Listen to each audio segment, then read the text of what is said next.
Nacional y el Ministerio de Educación presentan Aprendo en Casa. Ministerio de Educación. Gobierno del Perú. El Perú primero. Queridos estudiantes, los invitamos a participar en el desarrollo de las sesiones de aprendizaje que hemos preparado para ustedes. Aprendo en Casa.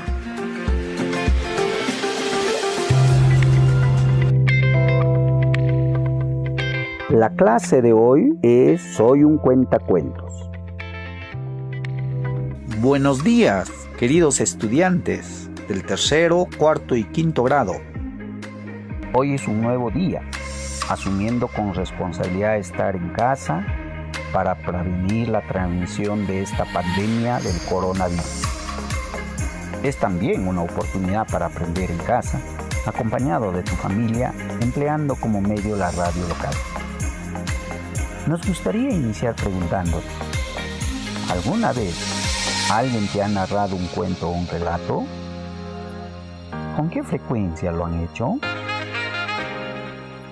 ¿Qué cuento o relato que narraron antes, hasta el día de hoy lo recuerdas? ¿Por qué será que lo recuerdas?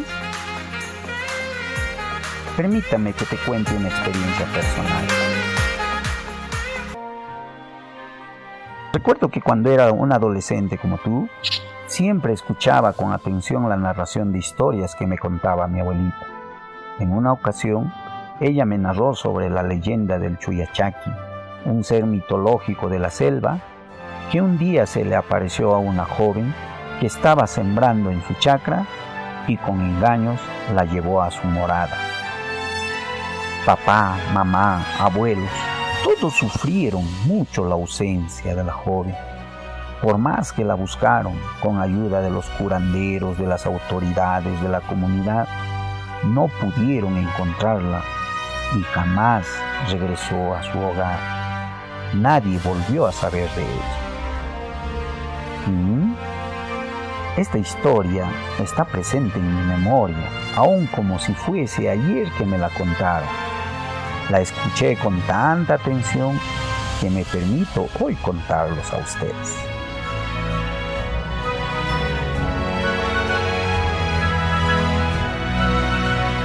Ahora dialoguemos. ¿Por qué crees que esta historia quedó en mi memoria? ¿De qué forma habrá sido narrada para que llamara mucho mi atención? La respuesta a estas preguntas los encontré con el tiempo durante mis estudios en la universidad. El secreto está en saber contar y narrar las historias. ¿Recuerdas algunos amigos que tenían esa habilidad? ¿En tu aula? ¿En tu barrio? No solo para narrar historias, sino también para contar chistes, adivinanzas, etc. Son habilidades que las personas van desarrollando a través de la experiencia. En esta oportunidad te vamos a invitar a escuchar el relato de una leyenda amazónica titulado El Fuego. Este relato es narrado por un cuentacuentos. Si lo escuchas con atención, podrás identificar detalles de cómo lo hace: estilo de voz, entonación de las palabras, velocidad, pausas, entre otros. Terminado de escuchar, podrás tú seleccionar un relato similar para que luego te conviertas también en un cuentacuentos y los narres a los miembros de tu familia que ahora están reunidos en casa. Lo debes hacer de tal manera que quienes te escuchen queden fascinados con la historia. Este será el reto de tu aprendizaje el día de hoy. Narrar un relato haciendo uso de esos recursos verbales y paraverbales que hemos mencionado en antes.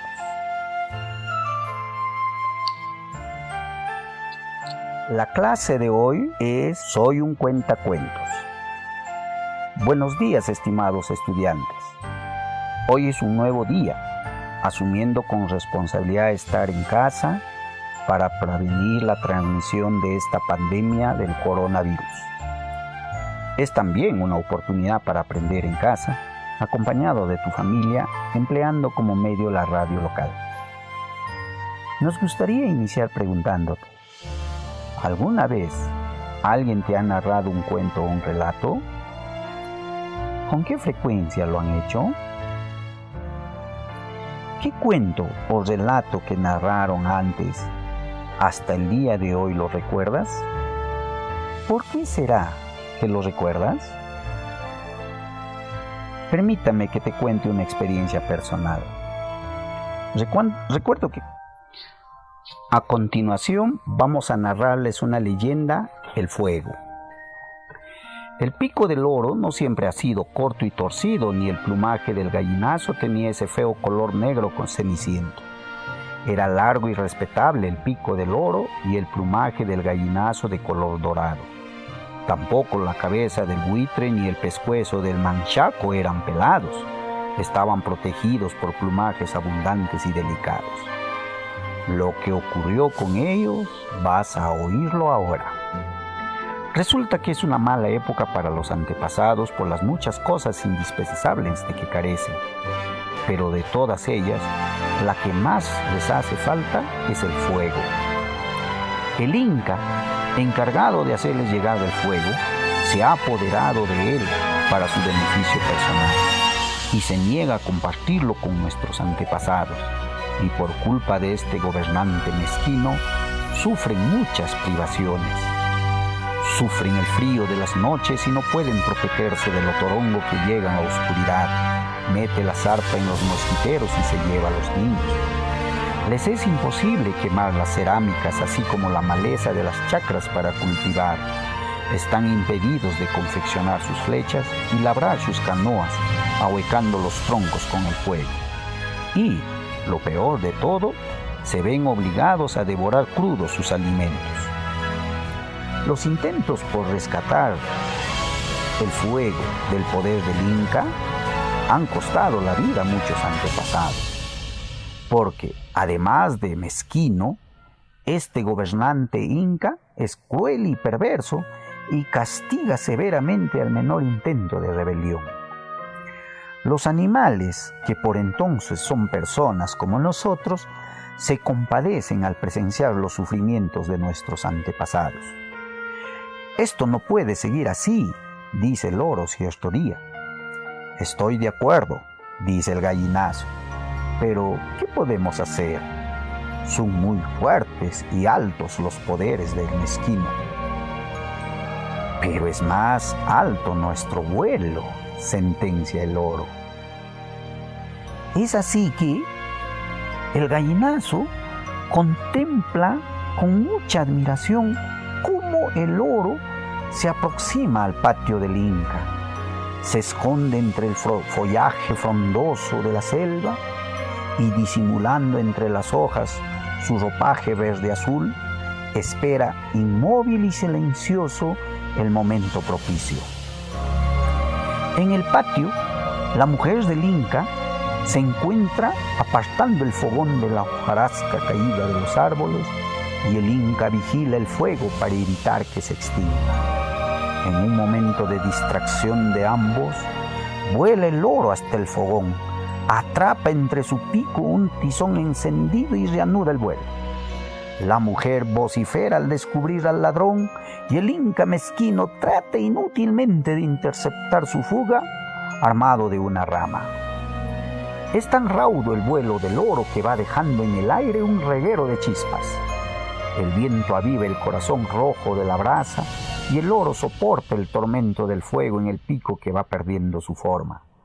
Llega como puede a lo alto de un árbol seco y suelta la brasa en su copa. Su pico ha quedado completamente retorcido y el fuego devora ahora los brazos del árbol. Al ver que el árbol arde sin remedio, el Inca mezquino bate su tambor de piel de tapir ordenando la presencia de la lluvia. Esta, que dormita en su mosquitero de nubes, despierta el llamado del tambor y baja a ponerse a órdenes del gobernante. «Acaba con esa candela», le ordena el inco mezquino. Y la lluvia se precipita sobre el árbol encendido a cumplir el mandato del amo. Viendo el gallinazo que la proeza del oro está en peligro, vuela al encuentro de la lluvia y se interpone entre ella y el árbol, con las alas extendidas. El rescoldo y el humo negro que despide el fuego van oscureciendo su plumaje dorado. No alcanzan, sin embargo, sus alas a proteger al fuego de la lluvia, y el buitre y el manchaco, que presenciaba la escena, hablan así: el enemigo los está venciendo. Tanto sacrificio de los hermanos para nada. Habrá que ayudarles, dice el manchaco, y vuelan a través de la lluvia y despliegan sus alas como un techo de plumas sobre el fuego. Ya no puede la lluvia apagar el fuego, pero las llamas queman el pescuezo del manchaco y la nuca del buitre, privándolos de plumas. El fuego avanza envolviendo al tronco del árbol como una serpiente ante la impotencia de la lluvia y la desesperación del inca mezquino.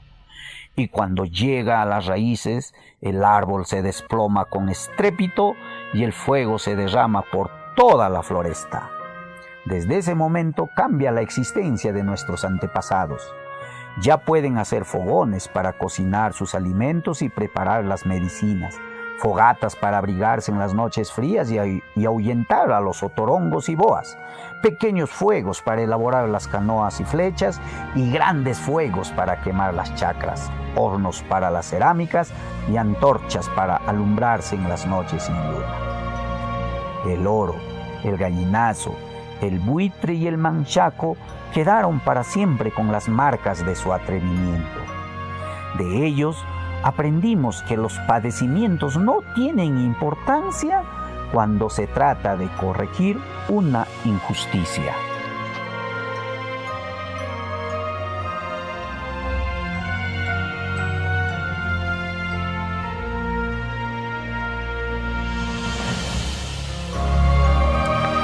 Bien, terminado de escuchar esta hermosa leyenda, les invito a pasar a otro momento importante. Habíamos hablado de lo que tenemos que hacer antes de escuchar y durante la escucha. Pero, ¿qué debemos hacer después? Luego de haber escuchado con atención este relato y haber tomado nota en tu cuaderno de los hechos que más llamaron tu atención, ya podemos dialogar acerca de la lectura. Por ejemplo, ¿podrías decirme cómo fue narrada la historia por el cuentacuentos?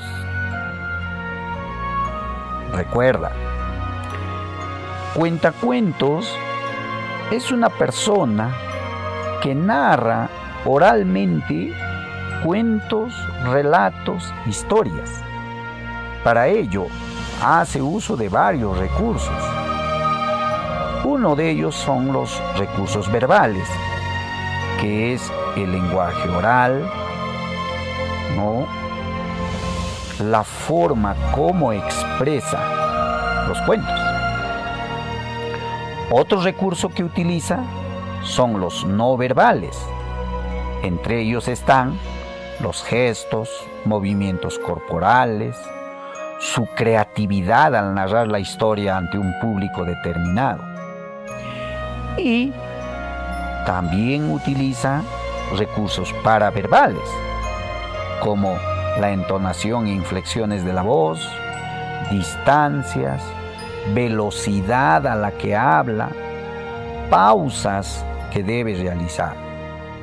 Es decir, todos esos recursos le permite a este cuentacuentos lograr su propósito al momento de narrar o contar una historia. Ahora, seguimos conversando. ¿Qué recursos paraverbales has identificado en la narración? Te sugiero que escribes esa respuesta en tu cuaderno. Luego, dialoga con uno de tus familiares, un hermano, hermana, mamá, papá, abuelo o abuela, el quien esté cerca a ti, y dialoga con él a partir de estas preguntas. ¿Cuál fue el momento más emocionante de esta narración? ¿Qué actitudes has puesto en práctica al escuchar la narración? ¿De qué manera narró la historia el cuentacuentos? ¿Cómo fue el tono y volumen de la voz del cuentacuentos?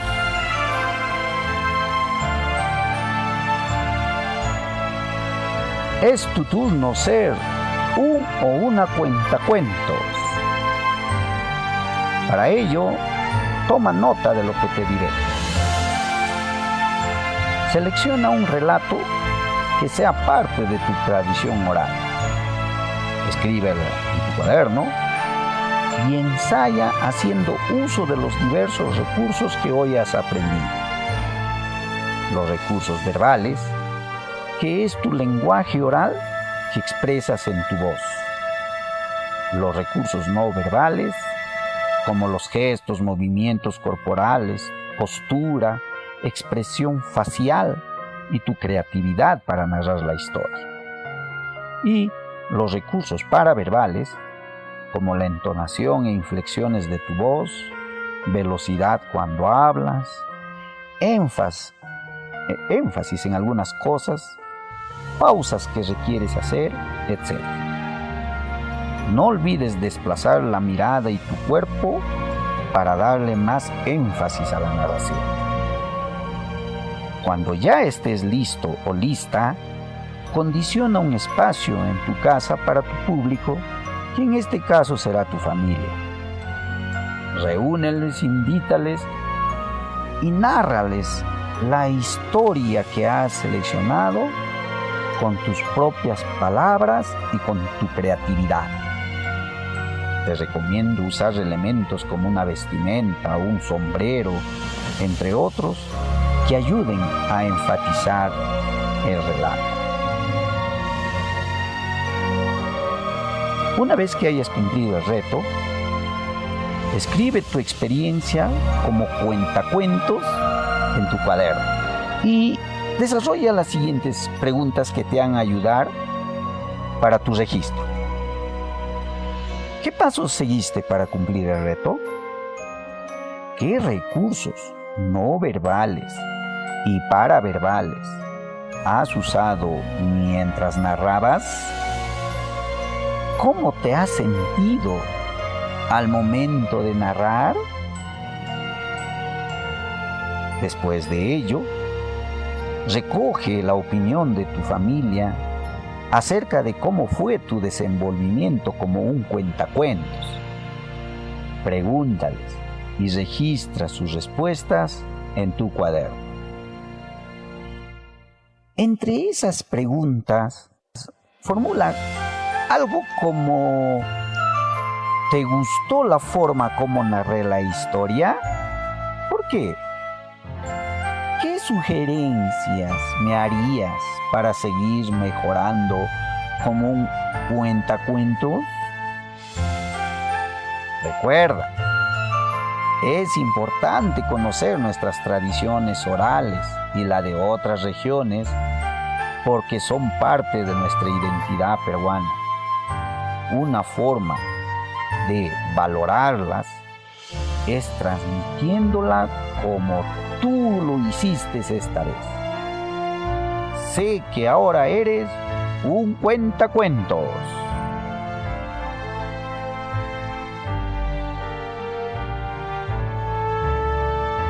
Hasta nuestro próximo encuentro. Y recuerda, querido amigo estudiante, seguir en casa como el único medio de combatir a este enemigo en común que en estas épocas nos viene azotando, el COVID-19. Muchas gracias.